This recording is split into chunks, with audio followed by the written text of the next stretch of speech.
that was born to deliver Israel, a man of unbelievable strength, a Nazirite from birth, chosen for a divine mission, from tearing lions apart to toppling enemies. Samson, the judge who changed history. Then Jehovah's Spirit empowered him, and the ropes on his arms became like linen threads that were scorched with fire, and his fetters melted of his hands.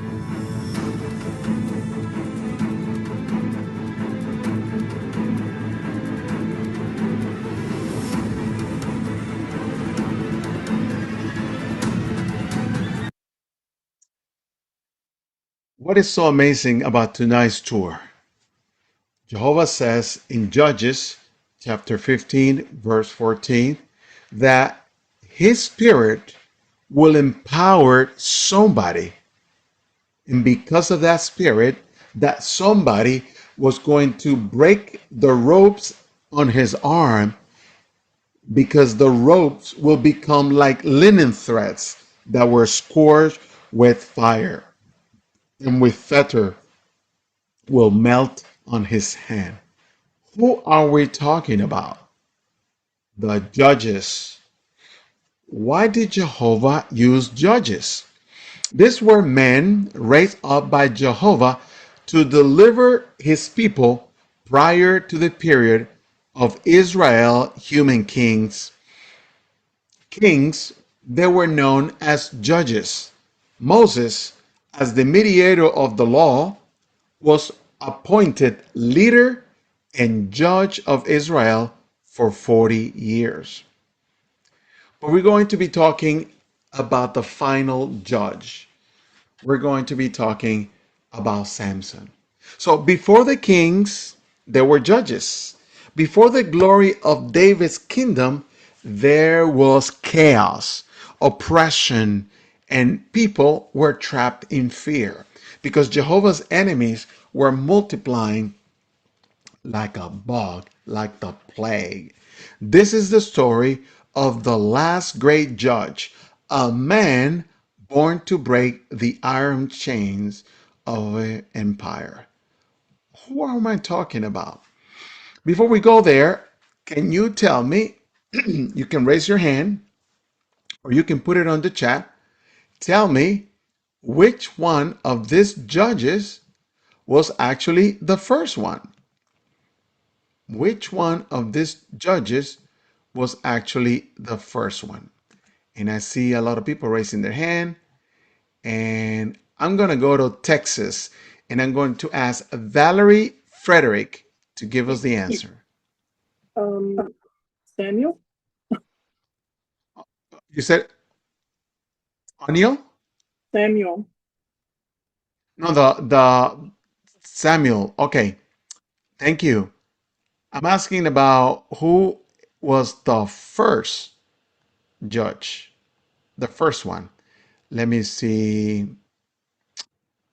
Ooh, lots of hands. That's great. That's very good. Let's call Grace from the UK. Wow. Thank you. I think it's pronounced Othniel. Neil, you got it right.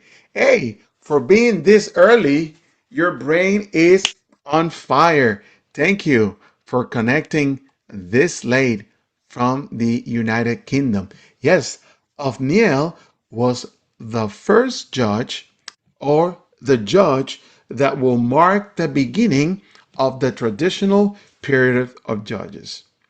Here are all the judges. Is there any one of these judges that calls your attention? Which one you like the best?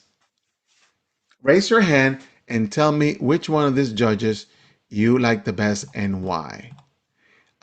Karen. Yes, I really like Gideon because that was the judge that Jehovah told him to be brave, be strong, and because it's Jehovah that sends him, he felt like he wouldn't be able to go up against, I believe it was the, I don't know, the Philistines. Maybe I'm not wrong, maybe I'm wrong, but and basically Jehovah said, go forth and I will be the one that lends them into your hand. Thank you. Yes. Jehovah said, you brought too many people. You Right, need to. right. Yeah, that's Thank what he you. said. Yes, yes, indeed. Thank you. Mhm. Gideon is definitely a good example. Teresa, what's your favorite? Okay, I'm unmuted. Okay. I love Jephthah because Mm, thinking about he that Jehovah was with him all the way, but Jephthah felt that he had spoiled with his daughter because he made the vow whoever would come out, and he probably suspected it was going to be his daughter that was going to come out. She was willing. She could have said no, but she was willing to follow her father's vow, serving Jehovah in that special way. thank you, Teresa. Thank you. One more, Jolanda Martinez. Which one is your favorite judge and why? I like Gideon because he looked to Jehovah for direction. He asked Yes. Jehovah to have the fleece be wet in the morning, and then the ground dry. And then the next morning, he asked him again, please don't be angry with me, Jehovah, but I need to make sure this is what you want. And then he reversed it and he said, I want the fleece to be dry and the ground to be wet with dew. And Yeah. Jehovah answered him. And so his faith strengthens me because, I can go to Jehovah at all times for direction by asking him, a specific sign as well. Yes, indeed. That is a very, very good point. Thank you. Thank you. Anybody want to talk about Barak? Why is Barak a unique judge? And there's a reason why I'm asking that question. I don't want to put anybody in an awkward position. Now raise your hand again if you want to talk why Barak is an interesting judge. Joyla Wilkinson, you're muted. Can, can you hear me? Yes. Okay. Well, I really like Barrick because um at the time the direction wasn't given directly to him. It was given through a woman who was a Mhm. prophetess, and he when he went to battle, when he got the information from her and he went to battle, he was like, I don't want to go into battle without you coming with me. So I really appreciated his um what's the right word for it? Disposition. Yes, disposition. That's excellent. Yes, indeed. Yes, indeed.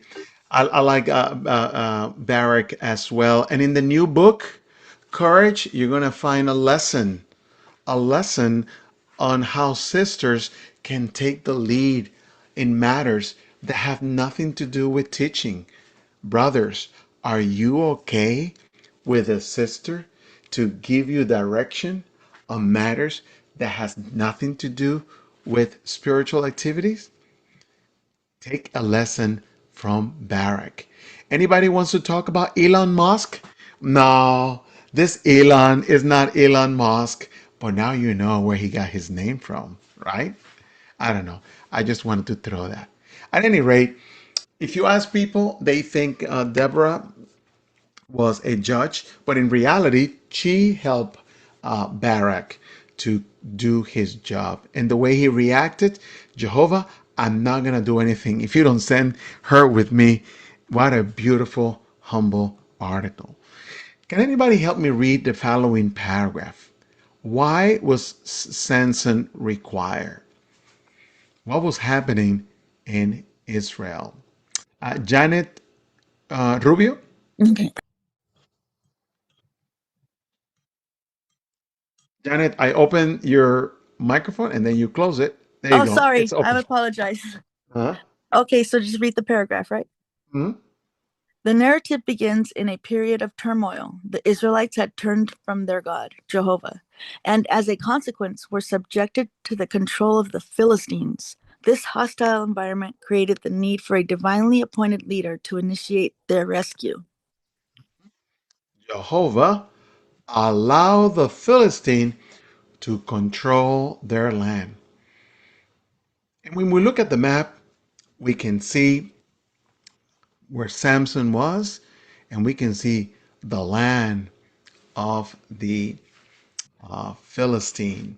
And the Philistine will have a strange relationship with Israel. They will conquer them, they will chase them, they will conquer them, they will chase them. But please understand that it was Jehovah who had a control over everything. So, what are we going to see in the different episodes about Samson? Well, we're going to see how Samson was actually a gift from God to his mom and to his dad. We're going to see that. We're going to see that Samson's strength was not on what was visible, it was on what was invisible. His hair was only a representation of that strength.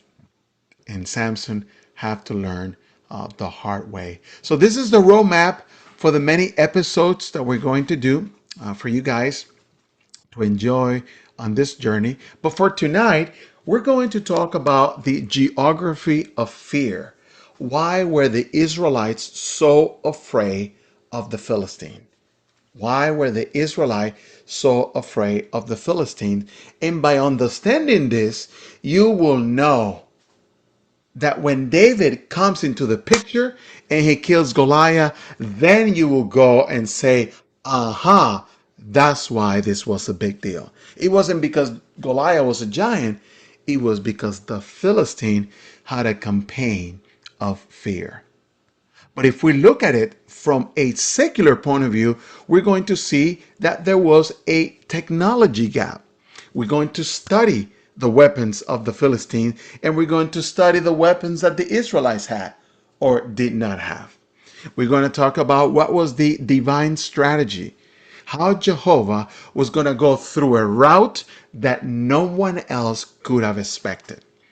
They have had judges, but the way Samson is coming into the scene is going to be something like a Hollywood movie. And out of all the Nazirites that were volunteered to be Nazirites, Samson had a special Nazirite relationship with Jehovah. And we're going to talk about that today. But before we get started, we need to answer a simple question. Who were the Philistines? Who were they? To learn more, I need a volunteer to help me read this paragraph. They're short enough, but enough for us to know, to understand what's going on. Let's call on Scarlett Floyd to read about the Philistine Pentapolis. Origin: invaders from the Asian sea warriors from Greece and Crete, who swept across the Mediterranean, destroying Bronze Age civilizations. The 5 cities, Gaza, Ashkelon, Ashdod, Ekron, and Gath, formed an iron confederation of military might. Their culture: they brought distinctive pottery, a diet that included pork, and most importantly, the technology of war. Mhm. There were a nation that were fighting, a nation of fighters. Friends, I want to take again because I know the number have grown. We started with like 300. Now we are up to 998. 998. So if for some reason you are left out, please go to our YouTube channel. You can watch the tour on our YouTube channel as well. Please tell others to go there in case we hit that milestone of 999.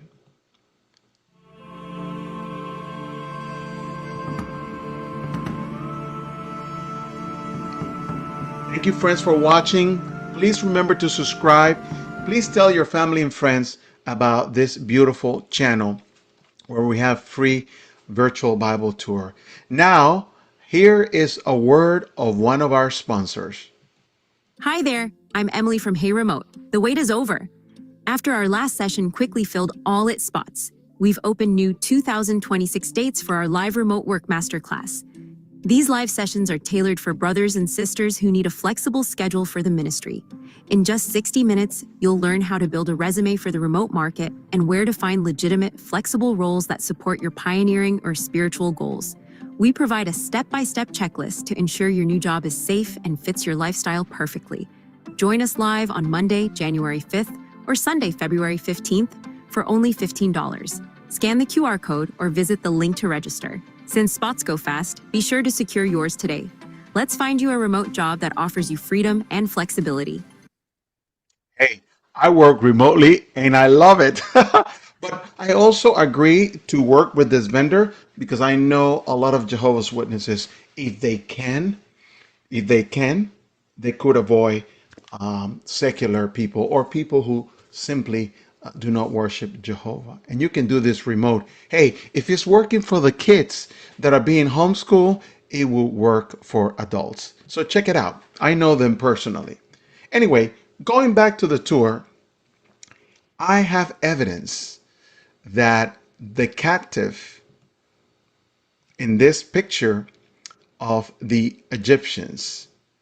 In the 12th century, Egypt was under Ramses III, and they were attacked by a confederation of tribes from the island of the northern countries.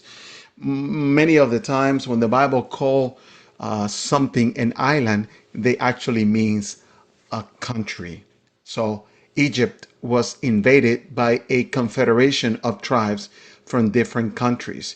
And some of those countries were identified as the Philistine. Yes, this relief that you see on your screen depicts a dramatic sea battle between the Egyptian forces and the invading groups. And what do you see there? Do you see their hats? Their hats has feathers on the top. What does that mean that their hats have feathers on the top? It looks pretty familiar. Does anybody know what Jehovah's enemies or enemy had a hat with feathers on the top? Let's call Jack Townsend, or let's talk to Yes, Celeste. Oh, you got it. yes, yes. It was Goliath. He had feathers in his hat. Goliath. And where was Goliath from? Well, everybody knows Goliath was a Philistine. So, friends, there is historical evidence, number one, that the Philistine existed. Number two, that they were very aggressive. And number three, they were known as the Sea People and they battled against the Egyptians. Okay? Okay. What's the point? The point is what we read earlier. The Philistine Pentapolis. They lived close to the sea and they were advanced in their weaponry or technology of war. The Bible remembers the Philistine as also coming from that area of the country. This ancient Egyptian depiction from earlier centuries show this people, and you can see their hats. And now that you know their hats, now you can quickly identify who they are. So the Philistines were known for being a very violent nation. So what was the main region of Philistine settlement along the coast of Canaan? What was their settlement known? Let's invite Josette Harris. They were from Joppa to Gaza. Very, very good. How do we know? Because I underline it in red. What's so interested? What's so interesting that the Philistine live in that area, Gaza? What is so interesting about that? Anybody?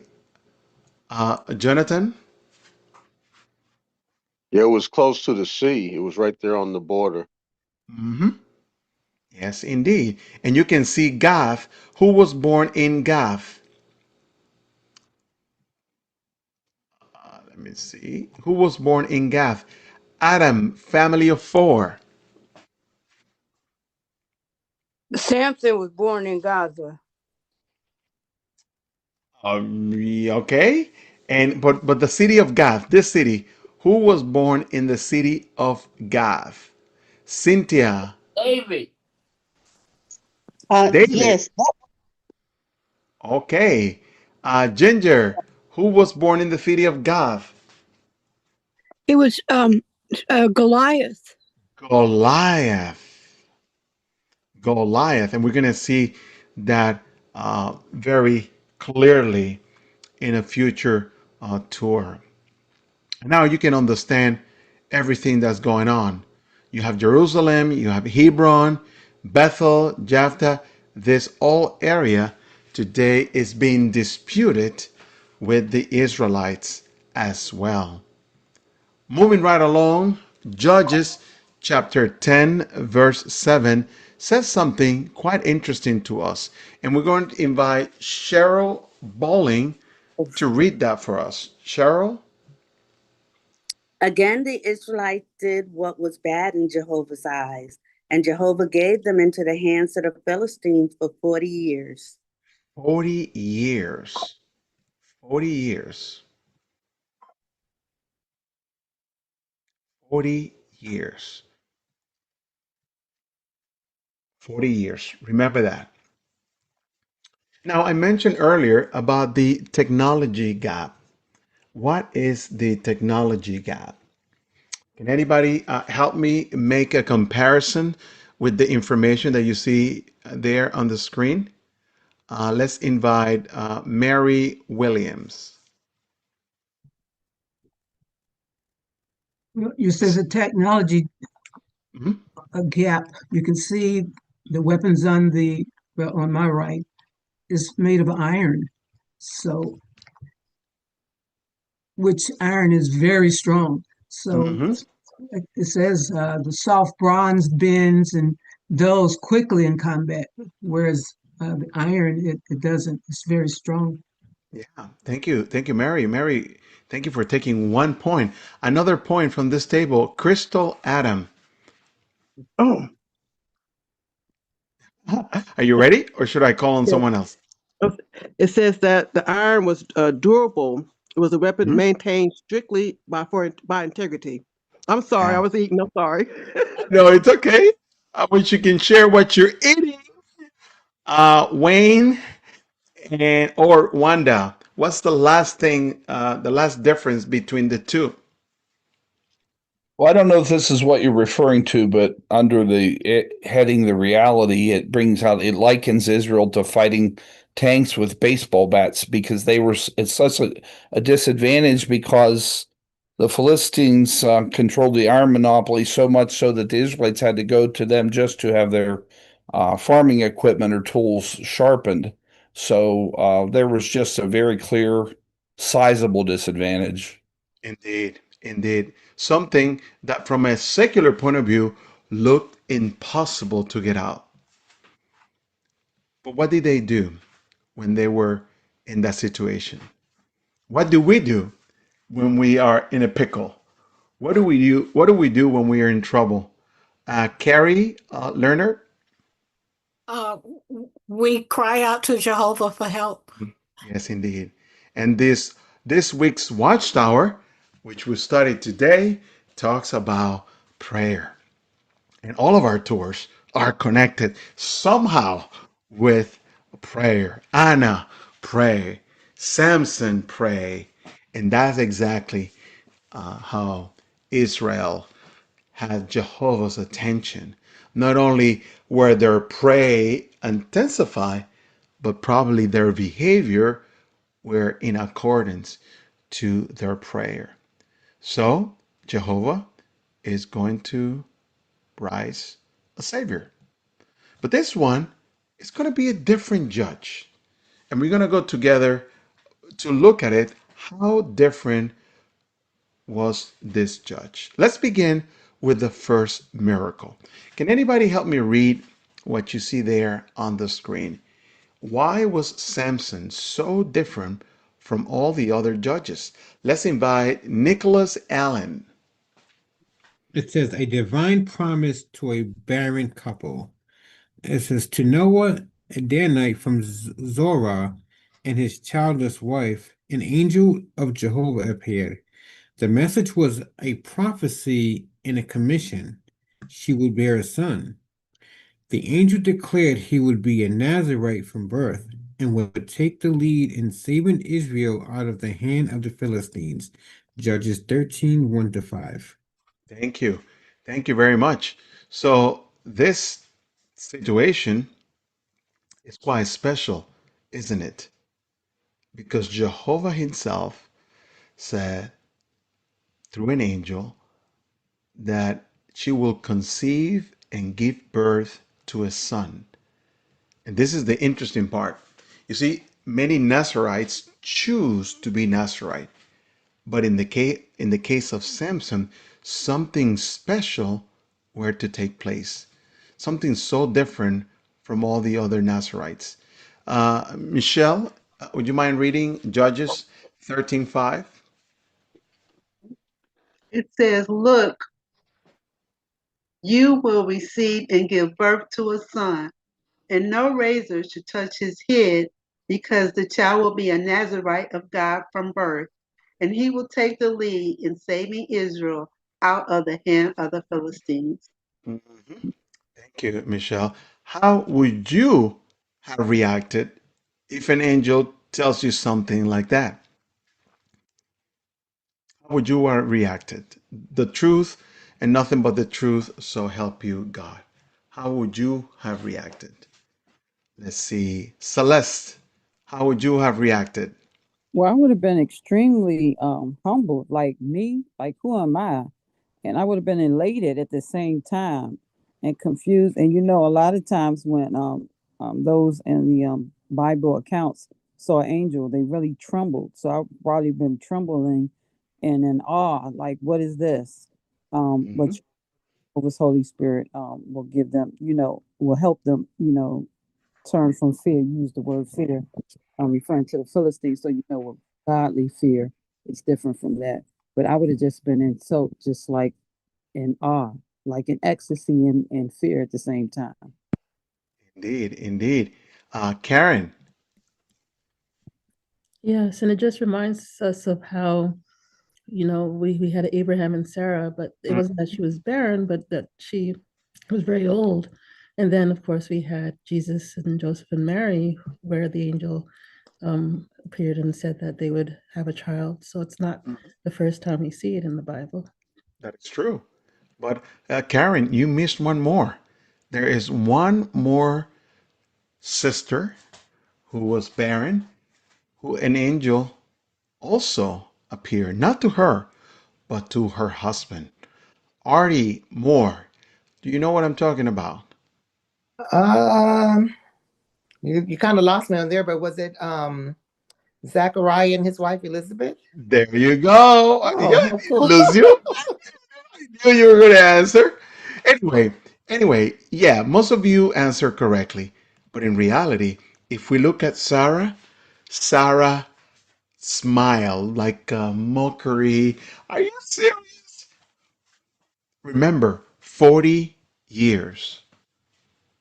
40 years. Why did Jehovah pick Manoah and his wife? Sister Shees. Hmm. Why did Jehovah pick Manoah and his wife? It says a faithful, can you hear me? I see. Yes, I can hear you. A faithful couple in a faithless generation. They worshiped Jehovah while their neighbors compromised with Philistine gods. They prayed while others surrendered to fear. They waited while others lost hope. Go. So now we are completely submerged on what the situation may have been like. Okay, so an angel shows up, She tells her, listen, you're going to have a baby, but there is a problem. I don't, well, how is this going to happen? And this is where faith really comes along. See, Jehovah chooses things to do a finish with a style. Kaz and Z, you raise your hand to read, to talk about this. Did I cut you at a bad time? No, go ahead, Dan. Wait. Oh wait, hold on. Go ahead. What's the problem? Read. She was barren. She was barren. Mhm. In ancient Israel, barrenness wasn't just a personal tragedy, it was a death sentence for family legacy. No children meant no future, no protection in old age, no continuation of the covenant. Yes, covenant or contract. Yeah, they were faithful, but it must have been hard because people may get tired. What's the lesson? Jehovah consistently star his greatest miracles in impossible places, people. Sarah was barren and she gave birth to nation. Hannah was barren and she gave birth to Samuel. Elizabeth was barren and she bore John the Baptist.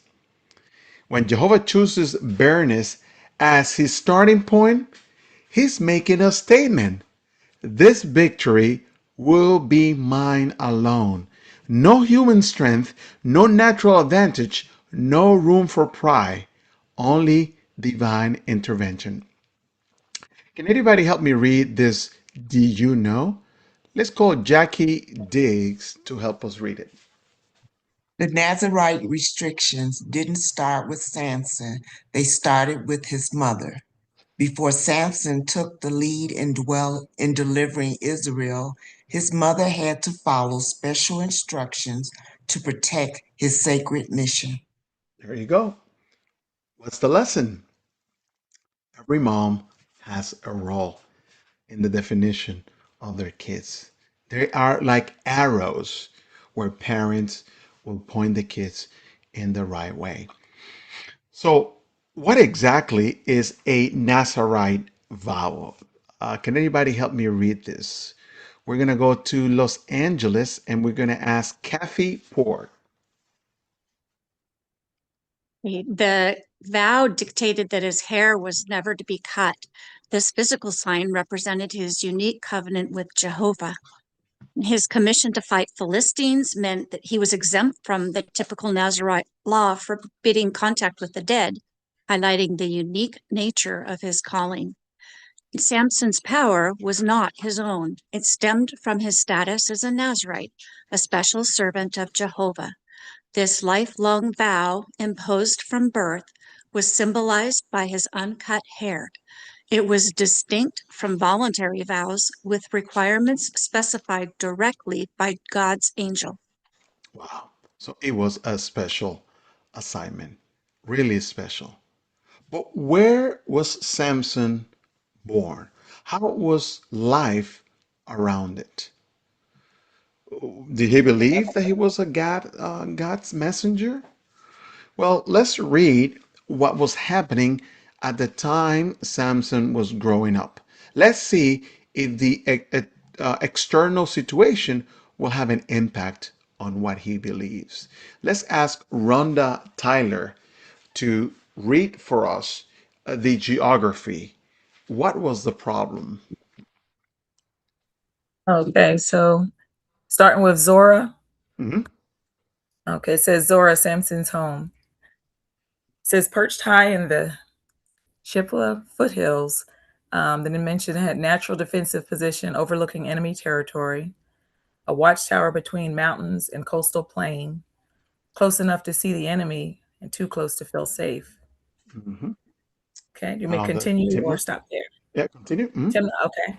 The enemy territory says down in the fertile Sorek Valley. It was controlled by Philistine forces, rich agricultural land under occupation. The prize, both nations were coveted. And then the view, it says every night of his childhood, Samson watched Philistine campfires burning in the valley below. The enemy wasn't an abstract concept, it was a nightly reminder visible from his doorstep. Geography shaped psychology, fear became familiar. Hmm.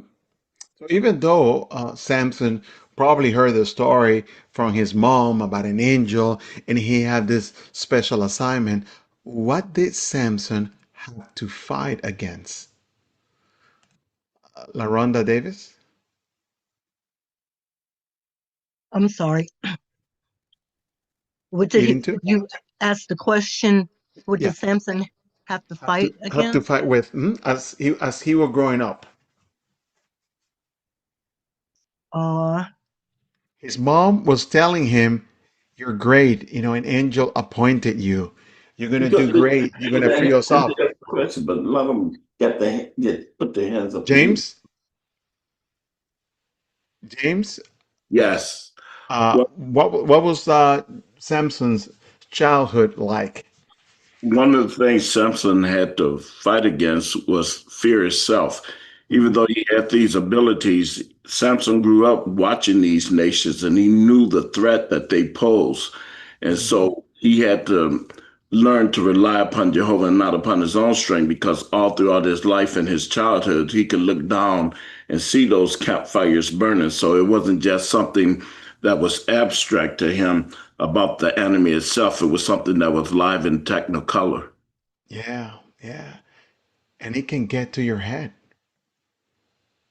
After a while, it can get to your head. And that's why we need to constantly fight against our feelings, our thoughts. Can you imagine um, Samson upbringing? Oh, nope, sorry, you cannot eat grapes. Nope, sorry, you cannot cut your hair. Something to think about. Yeah, Jehovah made exceptions, but those who were Nazarites, they were asking, wait a second, Samson, why are you getting away with murder? Why are you doing this and not us? So even though Samson had to deal not only with the opposition, but probably he had to deal with the people of his own place. Can you feel the pressure? Or are you at ease that it doesn't matter what people say, what makes you happy, what gives you purpose is what Jehovah has for you, even if other people cannot see it. So, friends, now that we understand the background, now that we understand the land, now that we understand the secular history, right? Because when you take Bible history and you add a little bit of secular history, then things take a different spin. Now, the next time when you read the tools and the weapons that Goliath have, you will remember that the Philistines were the iron people and that their weapon were superior to the ones of the Israelites. No wonder other people like Saul and his army, they were afraid of fighting Goliath, not only because of his height, but because of the power the Philistine has performed. In episode 2, we're going to talk about how Samson killed a lion and what he found inside the lion. We're also going to find how 30 Philistines tried to kill uh, Samson and how he was able to defeat them all. We're going to see how Samson actually acting in harmony with the direction of the Holy Spirit was able to fight against the Philistines. We're going to see very, very strange things on episode 2. We're going to see foxes set on fire. We're going to see the jaw of a donkey. And we're going to see how Samson ripped the city gates like it was paper plate or toilet paper. But we're also going to see on episode 2 how the introduction of a fatal weakness. We're going to understand why Samson had to pick a Philistine woman. What was the original plan? But how becoming disobedient to Jehovah ended up in punishment to Samson. So then again, brothers, we'll go back to this infographics. Yeah, Samson was a gift from Jehovah to his mom.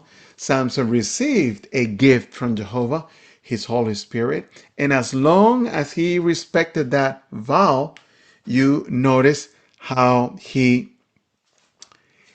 was able to show strength like no other human has. But when that vow was broken, you're going to see the consequences. But the best of all, how Jehovah will listen to Samson one more time. So get ready to see things you never seen before. We have read it on the Bible, but now we're going to see it in living color. We're going to see how Samson probably did all of this. And we're going to conclude with that prayer. Oh Jehovah, give me strength one more time.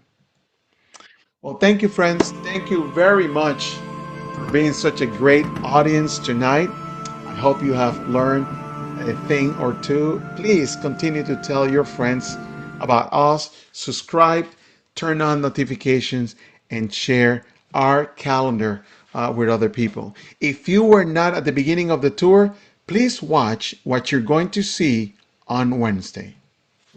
In the vast tapestry of Christianity, few figures loom as large and influential as the Apostle Paul. Known as the Apostle to the Nations, Paul's journey from a zealous persecutor of Christians to one of the most fervent evangelists is a tale that resonates through the ages. His life and teachings have left an indelible mark on the faith, shaping its theology and spreading its message far beyond the confines of its early beginnings. Paul, originally named Saul, was born in Tarsus, a city in modern-day Turkey, in the 1st century AD. Raised in a devout Jewish family, he grew up steeped in the traditions and laws of Judaism. His early life was marked by a fierce dedication to upholding the Mosaic law, and he quickly distinguished himself as a fervent Pharisee. The pivotal moment in Paul's life occurred on the road to Damascus. In a dramatic encounter, he was struck blind by a heavenly light and heard the voice of Jesus Christ. This transformative experience led to a radical conversion, turning Saul the persecutor into Paul the follower of Christ. The scales fell from his eyes, both literally and metaphorically, as he embraced a new mission to preach the gospel to the Gentiles. Paul's missionary journeys became legendary. He embarked on 3 major expeditions, traveling across the Roman Empire to spread the message of Christianity. His letters, now integral parts of the New Testament, were written to the communities he founded or supported during his travels. So I hope to see you on Wednesday, but please pay attention to the time. Instead of 8 o'clock, we're going to meet at 6 p.m. And then on Christmas, we're going to see Daniel in the lion's den. Have you ever faced a moment where everything familiar to you was suddenly taken away?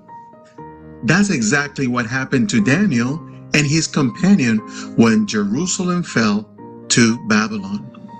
The city walls crumbled, the temple was destroyed, and these young men were taken captive to serve in a foreign king's court.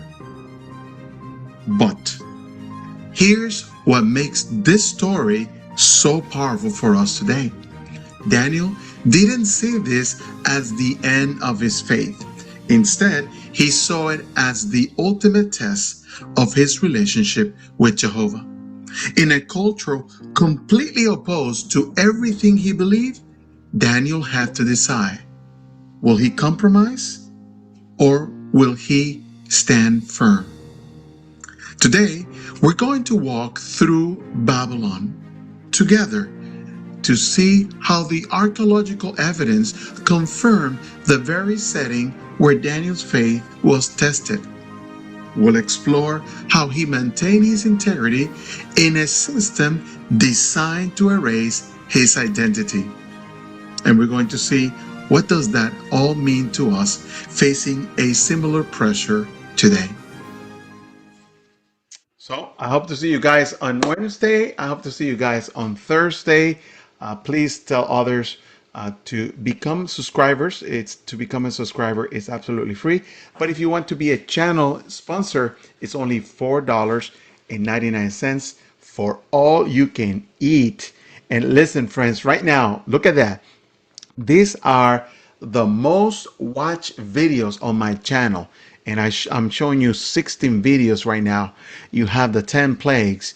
You have Paul, living wisely in uncertain times, creation, the Smithsonian edition, the 10 plagues live from the Brooklyn Museum, the 10 plagues part 2, Hannah, a woman of faith, the 10 plagues from the eyes of an Egyptian, Samson empowered by a spirit. That was the world premiere. You can compare that with what I presented today, and you're going to notice the difference. Egypt, a journey through time, and Paul, how Paul became the apostle to the nation, which I'm going to be showing you on Wednesday. Thank you very much. My wife and I are delighted for all your support, your texts, and your letters of appreciation. If you want to send a postcard, a check, or a note, you can see my home address on the screen. We love to read your letters and your notes. If you are kind of a electronic person, then you can use the electronic icons you see there on the screen. You can use my phone number as a way to find me in Apple Pay, Cash App, Google Pay, PayPal, Venmo, or Zelle. Well, thank you very much. This concludes today's tour,